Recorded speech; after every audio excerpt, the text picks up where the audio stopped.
So it's all really what choice you make, whether this is going to be the best, this information is going to change your life for the better, or whether or not you're going to take this and kind of ruminate on it for a while. I'd also like to make sure that what I'm teaching in the next hour, you're listening to two different ways. One is, I'm going to talk to you as one-on-one. And this is a situation that I want you to examine and find out where in your life you're letting money stop you from getting what you want. And the second way I want you to listen to this is all of us are dealing with clients who are supposed to be paying us money. And so when you learn these skills about yourself, you also are learning skills about human nature and how other people might be showing up with their money problems in your life. So if any of you have clients who tell you, I can't afford it, I don't want, like maybe later, then this is something that if you start to understand the truth of the matter, you won't ever let that be an objection from somebody working with you again. Sound good? So the good news is that money isn't the problem. You are. And the bad news is money is not the problem. You are. So what if it's all about how much you're willing to receive? How many of you are willing to receive $1 million right now? Stop the madness. I would challenge you on that. So I want to walk through a funny little example here. He said, she said. So somebody who on the first line, can any of you read those and want to be the Linda? Okay, I'll be the he. You be the he said, and I'll be the I said. Well, I have a money issue. No, you don't. Yes, I do. No, you don't. What do you mean?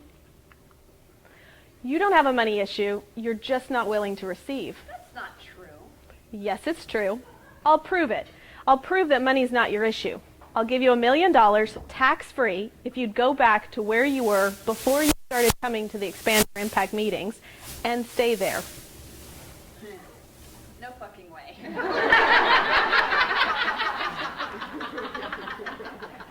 So all of us have been presented opportunities by coaches, by mentors, by job opportunities where that opportunity has been there, where the $1 million is present, and we've said, no fucking way. No, I'm not going to do that. And you're blocking the receiving of that opportunity because you don't see it. You don't see that that would be an opportunity. You don't see that right here, right now in this room is enough clients to get you $10,000, $20,000 a month. You don't see that what you need is right around you. You're not willing to receive that. And many of you know that we're now getting on 3 or 4 years where I went partially blind in one eye. And I had to spend a year, I'm still partially blind, but my brain has now forgotten about that spot. But I spent a year with everything that I saw having a gap missing out of it. And it really made me look internally at, because this is something that shouldn't happen to a 30-year-old. It normally happens to 60-year-olds. And I really took ownership of it and said, what do I not want to see in my life? What do I not want to see about how brilliant I am and how I'm not showing up in the world that way? And as I've stepped into more power, the blind spot's gone. I don't notice it anymore. I see all of life that I'm supposed to be seeing. And I know that intellectually, I know that physically, and I sure damn well know it spiritually. So it's not about the money. You have to own this truth in the 2 ways I started off with. You have to own this truth for yourself, and you have to own it for your clients. None of you can ever take the excuse when somebody says to you, I don't have the money. That's never what it's about. Guarantee it, hands down, it's never about the money. It's about their willingness to receive, your willingness to receive. Now, I was having a conversation with a client the other day who was having a sales conversation, and I'm coaching her through, how to overcome those objections. And she continues to have the same objections show up for her. And we had to take a look at that and say, where in your life, it was an objection that the person would say, I'm really stressed out and overwhelmed, and I really need help. And then when the girl said, when Dawa said, well, my program is going to teach you how to not be stressed out. Well, I'm not really stressed. I'm just, a little stressed. I have a book I can read and I can figure it out for myself. So the flip-flop. Anybody have clients flip-flop on them? I'm in pain. No, I'm not. I need your services. Well, not really. Because they're sort of battling that themselves. And so I asked her, I said, where in your life are you wishy-washy girl? And I just muted my phone and ate some chips, let her process. Mute is the best thing on a sales conversation if you don't know. And she said, you know what? I'm wiffle-waffly about this business. I'm not sure I can have it. I'm not sure it's going to work. And she hadn't burned those ships. So we reburnt the ships. And the next person who showed up on a call didn't have that wiffle-waffle objection. Or if it showed up a little bit, she was very quickly able to say, so it sounds like you're not clear about what you want. Let me help you do that. Because I can't help you unless you're clear. Okay? So when I was talking to her about this, I said, wherever you're resisting, and if you're good at knowing in your body, like a lot of us have feelings in our body when we feel things, right? We get tightness in our stomach or our throat kind of closes off. If you're feeling that constriction in your body, you have to say, is it mine or is it theirs when you're having those sales conversations? And oftentimes it's theirs. You're feeling their feeling. And you have to continue to just be that clean vessel to say, that's not the truth. I'm going to be curious. Last month we learned about how to be curious in sales conversations. How to be curious about why this looks this way for them. And help to just soften that resistance for them.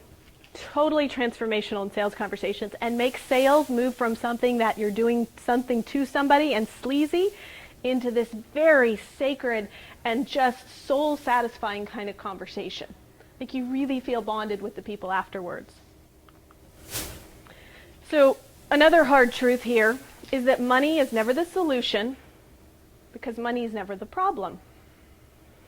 So I know that when I was facing getting a divorce, I kept telling myself in my business, when I earn this much, I'll leave.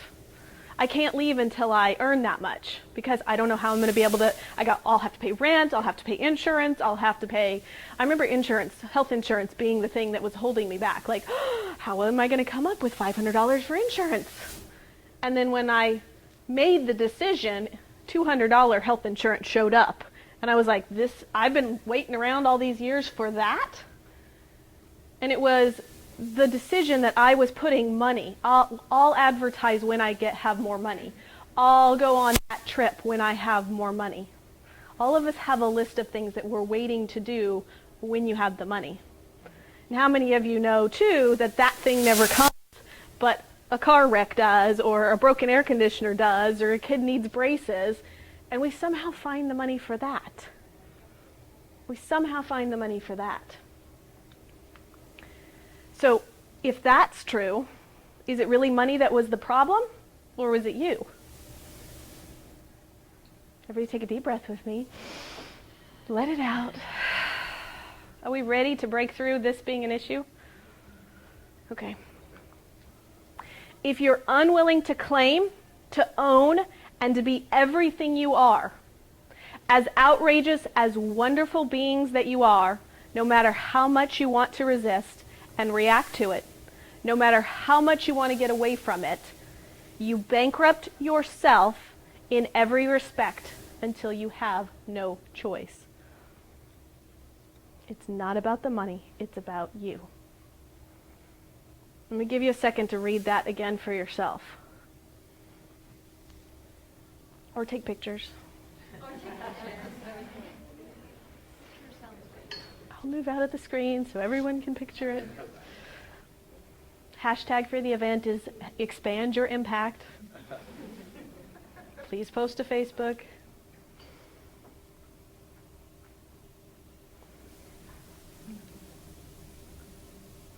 So when I was dealing with the blind spot in my eye, I had to look at the fact that I really wanted to be an entrepreneur. There was no going back to having a job. That there was women and men out there that I was supposed to be serving, and I wasn't going to be able to give my gifts working for somebody else.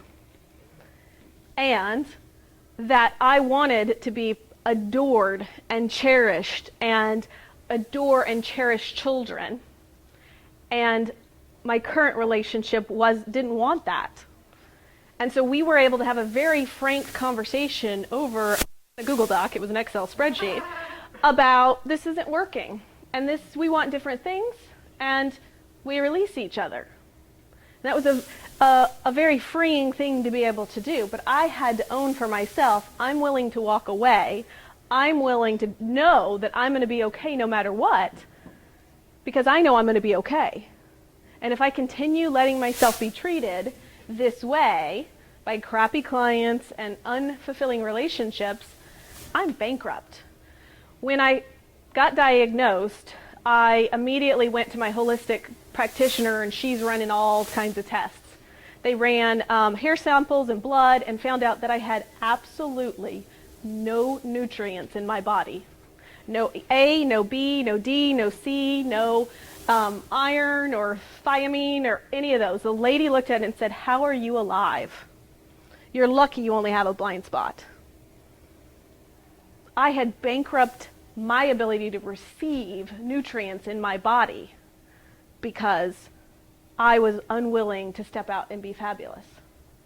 And I see that when I talk to you guys as clients.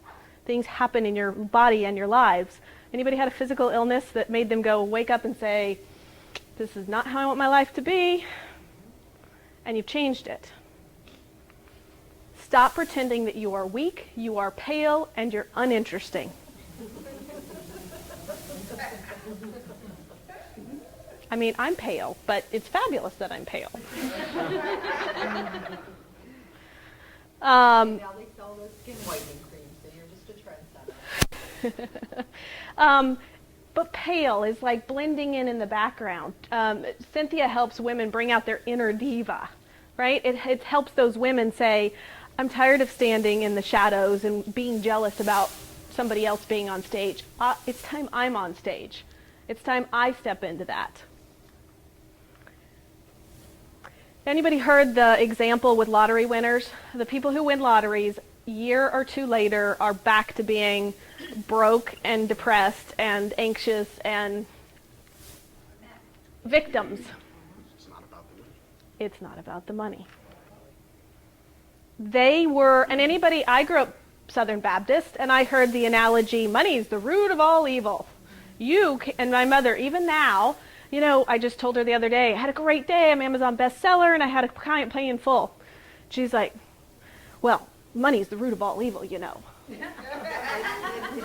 love of money the root of all evil? Yes, but So I said, "I gotta go, Mom, I'll talk to you later." Right? But there's still that sort of, so I know that when I treat money with respect, I said, I just earned money that now allows me to pay over 20 people as a support team. And those people appreciate getting to be paid.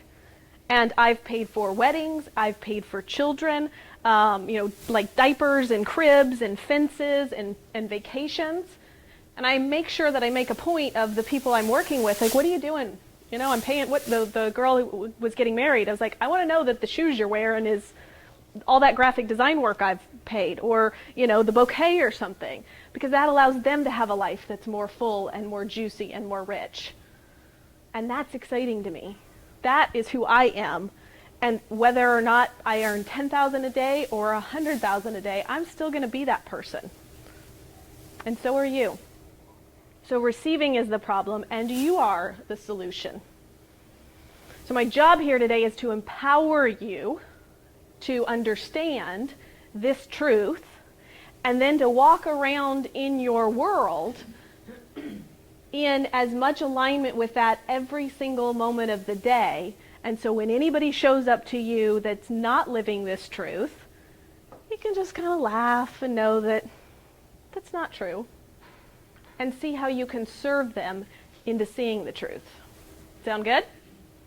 Sound like a way to expand your impact? A way to change what's happening in the world? The biggest thing you are unwilling to receive is how incredibly great you are. You familiar with the Marianne Williamson quote? Our fear is not that we are inadequate. What is it? I'm butchering that at this moment. It's that we are powerful Beyond all measure. Right. The fear is not that we are inadequate. The fear is that we are powerful beyond all imagination. And I was listening to Carolyn Mace this morning, the self-esteem book, and she was talking about that issue. If you have low self-esteem, or anywhere in your life that you have the low self-esteem, it will show up as you being pale and boring and uninteresting instead of brilliant and magnificent. And I was brought to tears because there's a healing body of work, and I've always resisted like being woo-woo and really being trained as an energy healer or something, because I'm kind of scared about what it would be to actually be that powerful, right? And so at this point, anytime I feel that sludge of fear, it's like, oh shit, now I gotta sign up for the damn workshop, right? I gotta face that one head on because it's showing up for me. So what's it gonna take for me to show up in my life? Write that down, take a picture of it. What's it gonna take? This is your new mantra. This is also the mantra I want you to teach your children. We've had a little behavior issues lately in the Pearl household. And I had this discussion yesterday with my parents. They want to put him, like my mom put people on restriction, or you were not allowed to, like if you misbehaved in school, then you got grounded. Well, that's not really helpful. Right? What is the child's not being able to be who they are and understand how to take care of themselves in a traditional school environment, so they're acting out. So how can we feed that need somewhere else so that they don't have to act out in school? Right? So how can you teach your children to be this way so that you have a great relationship with them? So how do we know this is true? Because you could look at me and say, yeah, Mandy, that's great, but I don't really believe it. I think it's a bunch of shit. So let's look. If it's true, it's going to show up in nature. And the natural state of the universe is abundance. Anybody running out of air right now? What about water? What about oxygen? Hold on a second, don't breathe anymore. Like there's not enough oxygen in the room. We have to reserve it. We have to put it in an IRA, put it in a savings account because there's not enough oxygen. It's not true, is it? Poverty consciousness is what we created as a society long time ago so that kings could be kings and the people in the kingdom could do things for the king. We're not in that environment anymore. But anytime that I don't have the money, I don't have enough, I need to see if this fits in my budget, is poverty consciousness. How is this showing up for you, or how is this showing up for your clients? If you're having trouble closing your own clients, it's because you're buying into their stories of lack and limitation. I don't need more than X amount to make it. This is where you get the starving artists. Oh, I just need, give me a place to live, and I don't need to pay rent or anything like that, and I'll just get by on peanut butter and beans. Like, what kind of life is that? We were meant to live abundant, beautiful lives. Another way it shows up, and I've had this one before, it's so hard to get good help. So hard. So hard to find a good man. So hard to get the children to behave. What else shows up for you that way? As you're thinking, what are you catching yourself? Oh shit, I say that. Don't be afraid to share it either, because somebody else is thinking it too. It's hard to find the time.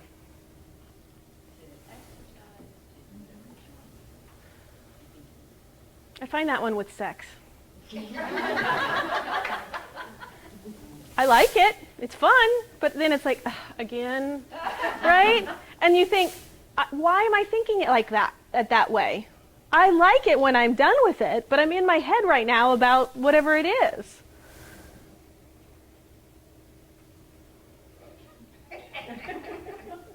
All of us. It's hard to eat healthy. It's hard to eat healthy.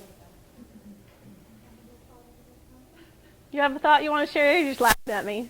I was just laughing. Sometimes I shouldn't spend money on something that I want because down the road I might need it for some emergency. So do you see that you might create that emergency because you're hoarding the money now? Well, I mean, it's that. Or you the don't. The mindset of stuff happens and you have to be ready for it, and your taxes are going to be due, and you need to make sure that that's set aside. But And- if you believe you're a creator, Right. anytime you need money, you can create it and have it show up. Right. If you don't believe that, then you do have to hoard the money until it. That's the whole hoarding thing. The whole hoarding thing is I'm saving this piece of foil here because I might need to wrap something up later. Right? Right. There's not the when I need foil, it will show up in my life. Or I will find a baggie and put it in it instead. You become a slave to it, I think, in some ways. Yes, you do. Gina and then Jennifer. So much is solved by just saying the magic phrase, how can I get better? Really. It's happened to me so many times where I thought, I've been in a place, I slipped into a lack and limitation thought, and then caught myself and said, okay, how can I get any better than this? And immediately that something will change. It's just magical how it works. When you can, it's almost manipulation of energy. Which is what matters. And it's the instantaneous. I look back at my journals 5 years ago, and my income is in direct proportion to the thoughts that I was thinking about myself and my world at that time. The thought I was thinking is, I'm not good enough. I'm not enjoying these clients. No, nobody believes in me. And that ends up showing up in the world to prove you're right. And it started as soon as I started believing, how can it be any better than this? Beach house on the ocean, fabulous man with kids, didn't have to date. Like, you can't, how can it get any better than that? I didn't have all that written down either. Jennifer. I was just thinking about what you said about the hoarding and do you see yourself as a creator? And I can kind of relate to that because my mentality is, well, I'm okay now, but I can't trust that next month or next year. Like, I don't have the sense of there's always going to be this creation happening with myself. I don't think we were taught that, though. So this is where the point I'm here to help you with, and the point that you have to learn and own for yourself so you can take it to your clients and your children, is that paradigm doesn't exist anymore. We have to be breaking people of that. We have to be breaking people of that. I just had a thought, just based on what I just heard. I have to avoid any restaurant that is like an all-you-can-eat buffet, because I have the propensity, not so much anymore, but the propensity, it's like not all shouldn't, but literally all you can. And I would go and I would see, people as if they were never going to have another meal for the rest of their life. They had to take advantage to the point of actually getting physically ill. Well, they want to get their money's worth. Of stuffing themselves. But I think it relates to this because, just because it's available, there will be another meal. Right. You will have food the next day. The pile at this high. So I just, I won't go to any places like that because, I don't want Temptation. Jim. And to overdo it. The same thing happens with the midnight buffet on a cruise, by the way. Jim. Get your money's worth. The sign says all you can eat. Right. There's a comedian that does a hysterical bit on set, poisoning, he's very fat. And he just died about a week He ago. just died, his name is John something, what John Panetta. Yeah.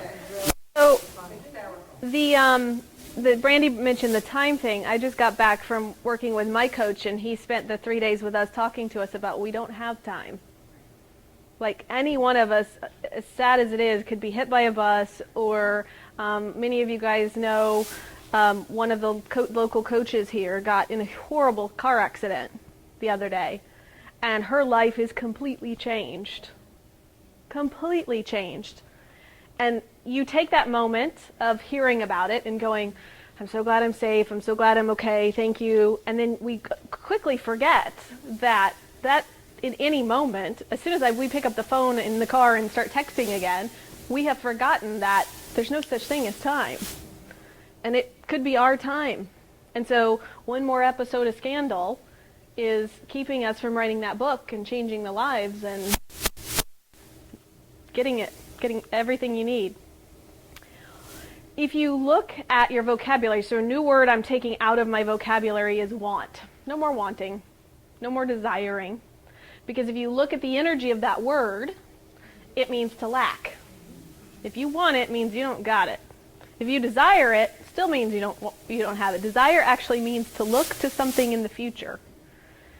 So if we collapse some of, yep. Desire also comes from the Father. So Okay. it does, I don't mean to contradict you. It's okay. Depends on what source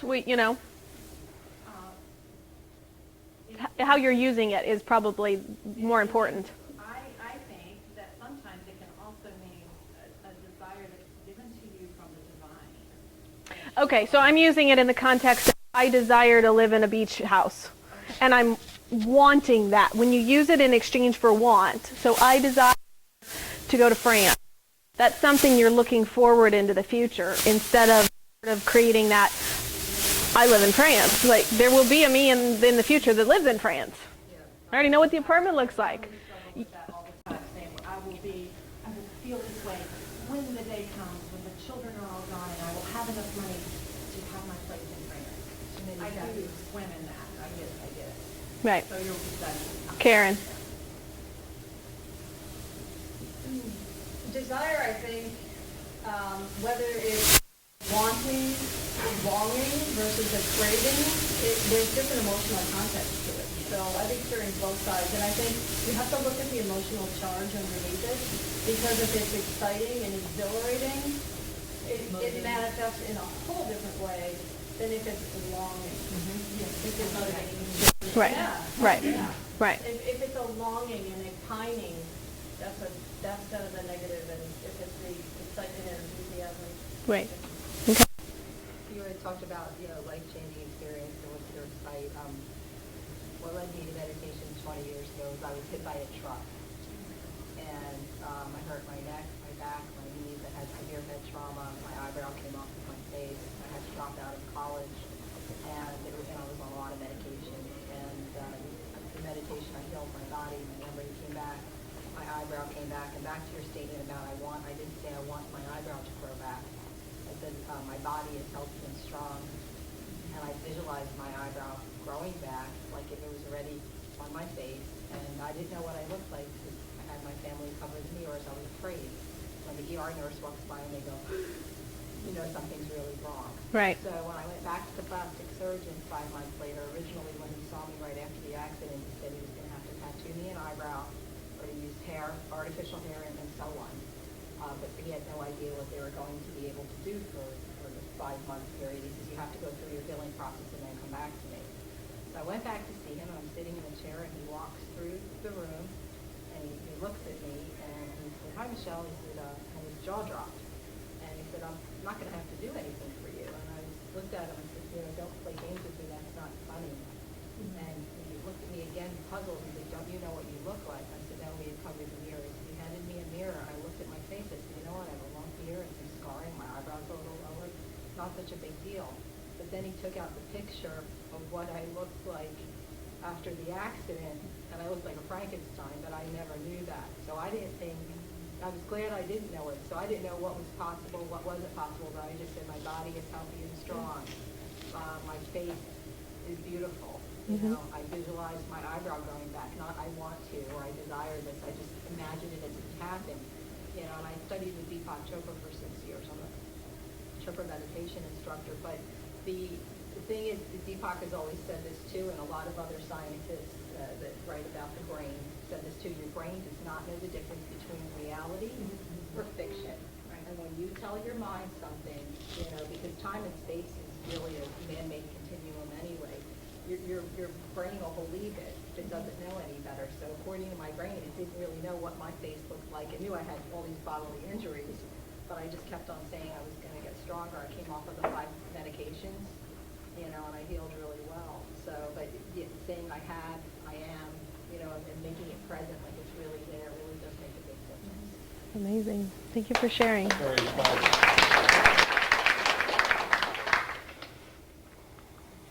What would it take for the word want to fall out of your vocabulary?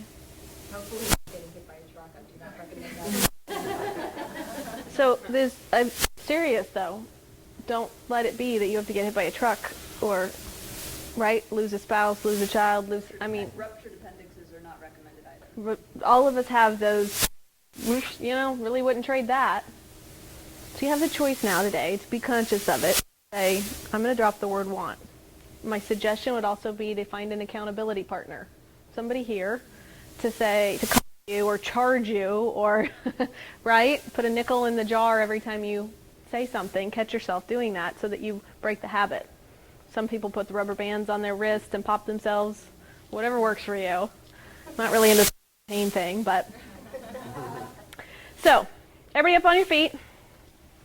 Everybody up. We've got an exercise for you. Okay? 2, 4, 6. I want everybody on the count of 3. We're going to yell at the top of our lungs. I want money 6 times. Ready? 1, 2, 3. I want money. Money. I want money. I want money. I want money. I want money. I want money. How do you feel? Great. Seriously, my chest doesn't feel good. Like a Your spoiled chest, brat. you feel heavy? Yeah. You feel chest constriction? Anybody feel other sort of constrictive? Gut feeling not so good. Angry. You feel angry? Like Okay. a child having a tantrum. Okay. Take a deep breath. Big exhale, let it all out. Another deep breath. No crossing arms. Shake them off. Now, we're going to say 6 times, I don't want money. I don't want money. I don't want money. On the count of 3, that may be more than 6. We'll do 6. Okay? Loudly and Loudly with passion. Ready? 1, 2, 3. I don't want money. I don't want money. I don't want money. I don't want money. I don't want money. I don't want money. That's fine. What's the feeling there? It's hard to say. It's unreal. Like I'm pushing it away. Wishy-washy. You're bringing more attention to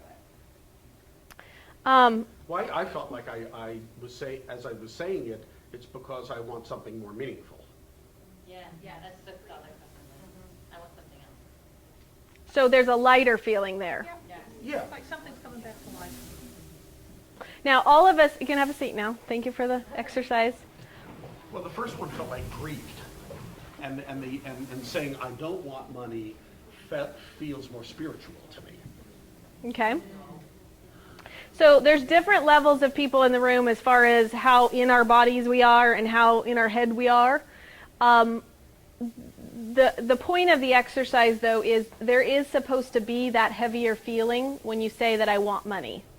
Now, this particular statement has some NLP conflicts in it because the fact that you say don't want me, your brain is actually still saying it wants it. But NLP, neuro-linguistic programming, it's a study of the science of words and the way that people phrase them together. And Tony Robbins is kind of the master in that.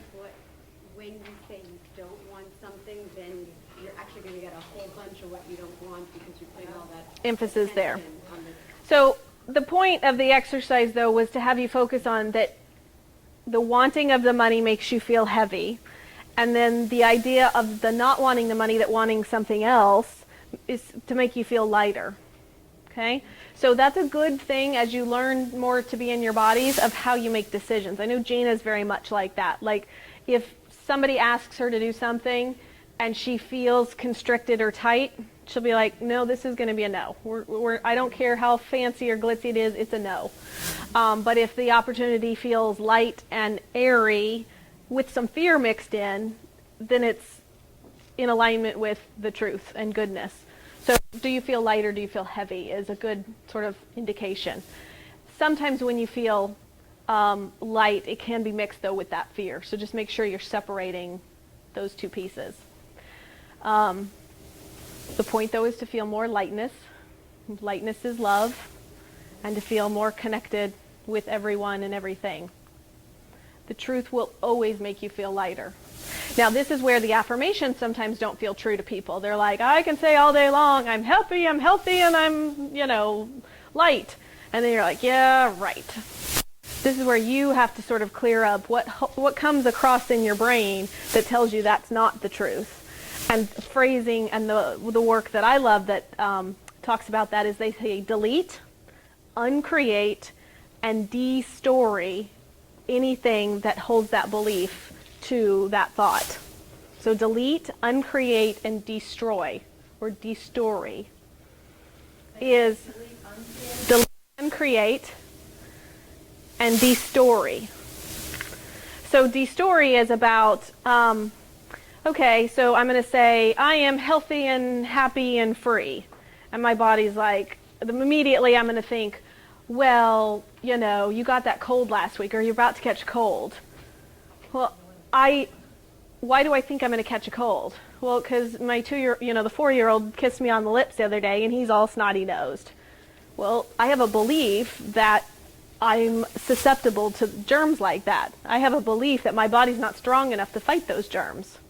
So I delete and uncreate and destroy, and I actually imagine that energetic connection, that thought has an energy to it, and I clip it. And sometimes I have to get the clippers out and clip that thing, because it's not just a little thought, it's a big-ass thought, like a big, huge cord. And the more I do that, the lighter I feel. Because if I believe that I'm not going to get sick, I won't. And I'm going to feel light and airy and free to kiss my young one because I don't feel like I'm going to get sick. Give you a really good example of that. At the beginning of the school year, my 5-year-old had never been to school before, ever. So all of a sudden, this poor little boy who has never been exposed to anything is now in contact with all these children who are just running all over the place with runny noses and dirty hands. And long story short, he ended up getting really sick. In fact, he got so sick, he ended up home for almost 2 weeks. He had to go to the hospital. He had pneumonia. My partner, his dad, also got pneumonia. And the whole time I'm thinking, the minute that it started, is I am not going to get sick. I am not going to get this. There is no way I'm getting sick because I have other things I need to do. And for 2 weeks, and actually with one rolling into the other, it was almost a month of sickness and people just high fevers and everything else. And I never even got one teeny tiny sniffle. Yay! So it does, that will work, even against pneumonia and all kinds of other stuff. Right. We had another question there. Yes. Or share? Along this thought, I was reading the other day a phrase, and it was anybody, I wrote it down, anyone who does not believe in the power of thought over our bodies has never had a sexual fantasy.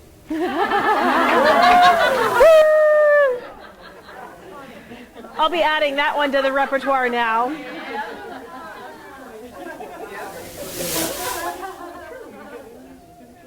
So if money weren't the issue, what would you choose to be doing right now? Would you get more massages? Yes. Would you go? Just go see Kelly. Everybody just go sign up with Kelly. Would you buy clothes at the store you really like, as opposed to waiting to see when they have a sale? Carolyn Miss this morning said, we often buy our self-esteem when it's on half price and discount. Like we wait to buy the clothes. We're walking around wearing something and it would make us feel beautiful or fabulous, and then we wait for it to be half off or on clearance. Like, what are you telling yourself? And Nagel preaches, do not ever buy anything on discount. Everything should be paid for full price, because you're respecting who created it, and you're also telling yourself that you deserve it at that, right? So it's like, darn, no more, TJ Maxx dresses, right? Because I'm not valuing what that exchange really was. Gina? Plus, it could crank up your momentum, because if you bought a dress at Neiman's, then you're going to need to keep some momentum going in your business to pay off that that charge, right? And it is that, when you have a TJ Maxx dress on and when you have the Nordstrom's dress on, there's a big difference in the way you feel. And they can actually look almost identical, but there's a big difference. But there's a difference in also like the shopping experience. So when I I got a pair of Prada shoes at a consignment store that were regularly $1,000, and I paid $200, and I felt just as good as if I paid $1,000. Well, you probably don't normally pay $200 for shoes. It may though, not be the right? price, it may be the quality. yeah. And I agree, it's the shopping experience too. If Right. you've got to go in TJ Maxx and you've got to weed through 1,000 things with other people that are weeding through 1,000 things and dropping them on the floor or whatever. I had some woman in front of me the other day while I'm standing at, like, I have a space at the store looking at this set of clothes, then I have this right here, and then I'll share and switch with you. But she walks right in and grabs something in between me, and it was like, oh, rude. Like at a TJ Maxx kind of store? Yeah, something like that. But then if you have that experience, because I will buy my daughter's clothing there, but it almost makes me more grateful that when you're in the other experience, so that you also You have a shift in the experience, yeah. Being at this hotel does that for me. I have been putting on events for every month for the last 10 years. I didn't realize that the other day. It shocked me. And I have been at some really shitty hotels where every time I come in 30 minutes before my guests arrive, I have to help them put the tables out.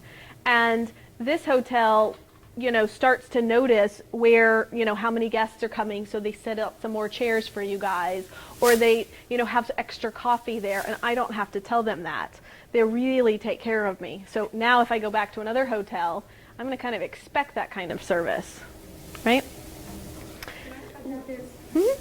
What you... If you do that, that's the client you're going to attract to. They're going to price shop you, and they're going to wait until you offer a special deal. So it's like, just don't be that way, right? I had somebody yesterday who was like, send over a proposal. I was like, I don't do that. You either know you want to work with me or you don't. I'm not letting you, without a construct, just see prices and go, oh my God, that's crazy, and not know the value and the transformation that you're going to get by working with me. So I really just said on the phone, look, this isn't going to work. Like, I don't just do proposals.